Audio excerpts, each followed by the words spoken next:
सभी को जय श्री राम। तो आज मैं पहुंचा हूं सिहावा में। ये धमतरी जिला में पड़ता है, लेकिन सिहावा को 3 रीजन से जाना जाता है। पहला रीजन ये है कि यहाँ पर श्री राम जी अपने वनवास के दौरान रुके थे महानदी के किनारे।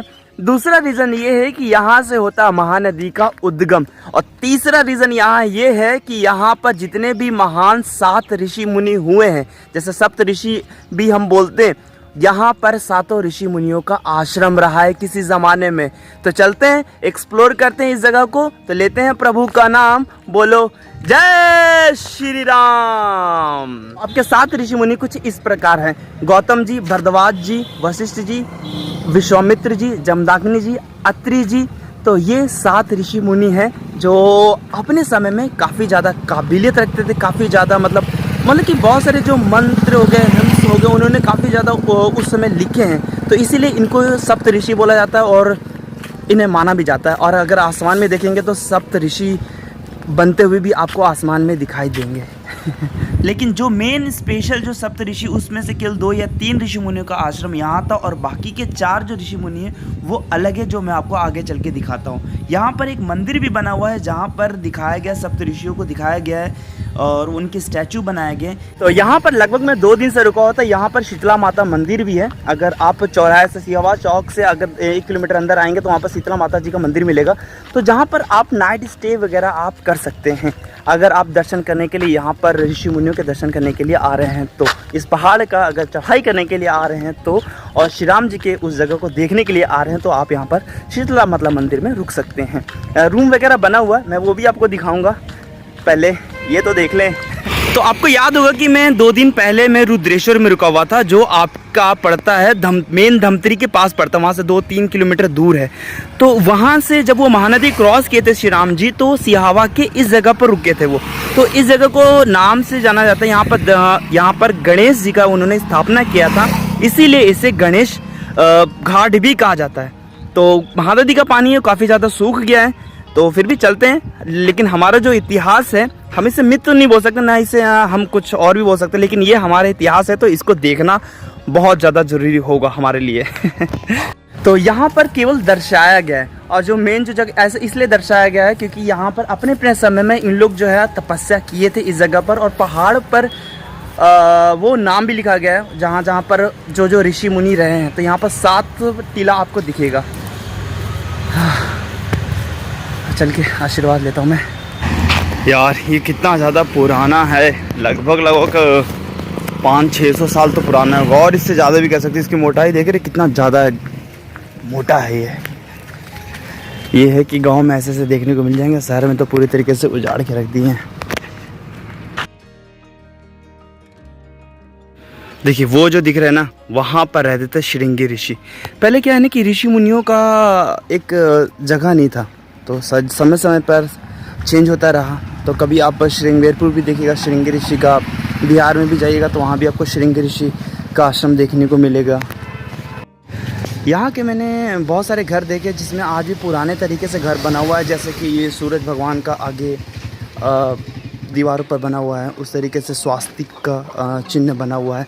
यहाँ पर कुछ एरिया जो है, कुछ घर जो है मुस्लिम हैं, कुछ जो हिंदुओं का यहाँ पर घर है। ओके, लगभग 150-200 सीढ़ी है ऊपर जाने के लिए। पौन घंटा तो लग ही जाएगा, ये और कम ही लगेगा ना यार। ये श्रृंगी ऋषि पहाड़ के बहुत लंबा है। बहुत कुछ बन रहा है यहाँ पे। वो देखिए मैप पड़ा है वहाँ पे।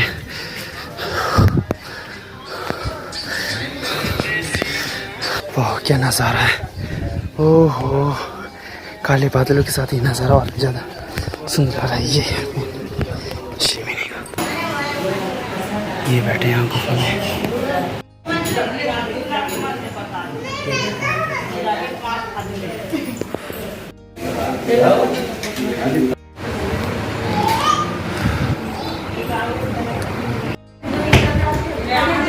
यहाँ बहुत लोग आते हैं पूजा पाठ करने के लिए, जो इनको मानते हैं, जो इनके बारे में जानते हैं।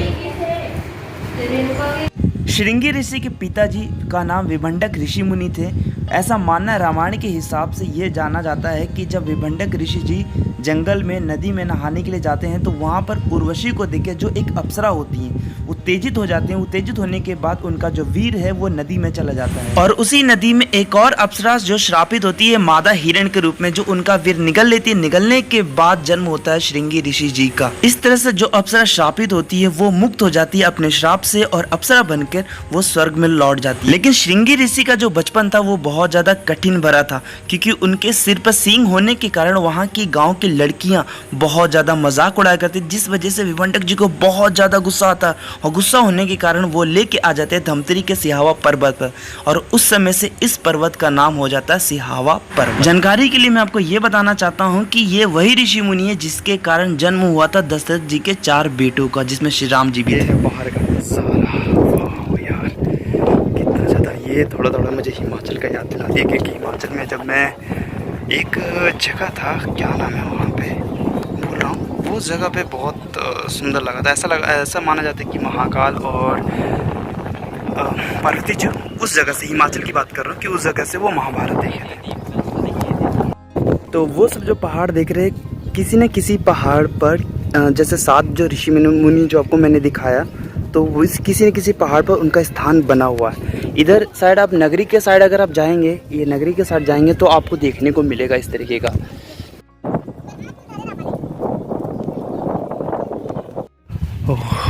इधर बहुत सारे पेड़ वगैरह काट दिए गए हैं यहाँ पर, ताकि लोगों का आना जाना यहाँ पर और भी ज़्यादा मतलब कंफर्टेबल तरीके से हो पाए। शांता माता गुफा दर्शन के लिए अगर इधर जाएंगे तो शांता माता का गुफा दिखेगा। ये कुछ एक्स्ट्रा भी बना दिए इन लोग अपने मन से। चलते हैं अब यार।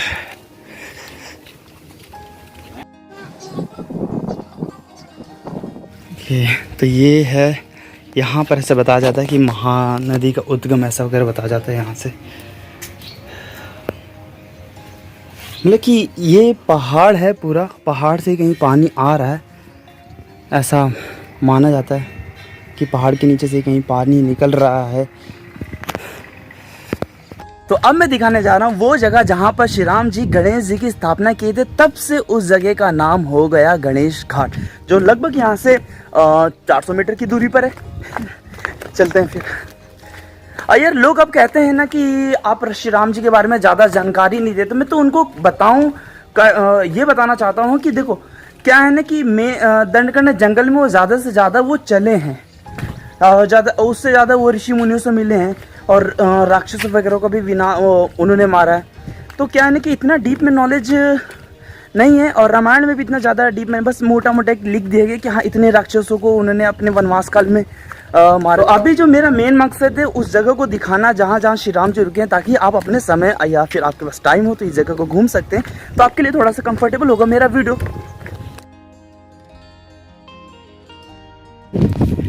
ये है गणेश घाट, महानदी उद्गम स्थल। ये पूरा महानदी महानदी तो आपके इधर है ये, लेकिन डैम बनने के कारण जानते हो सूख गया है पूरा। अब मैं आपको दिखाने जा रहा हूँ गणेश जी का स्टैचू, लेकिन वो जो स्टैचू है ना वो बाद में बना है, बाद में रखा गया, बाद में स्थापित किया गया।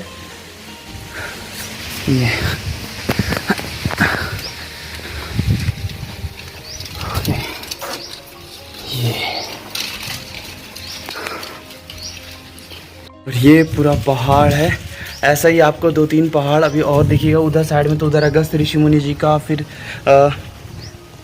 सर्वंग ऋषि मुनि जी का आपको पूरा दिखेगा वहाँ पे। यहाँ पर हर दिन लगभग हजारों की तादाद में भीड़ आती है केवल और केवल श्रृंगी ऋषि जी के दर्शन करने के लिए।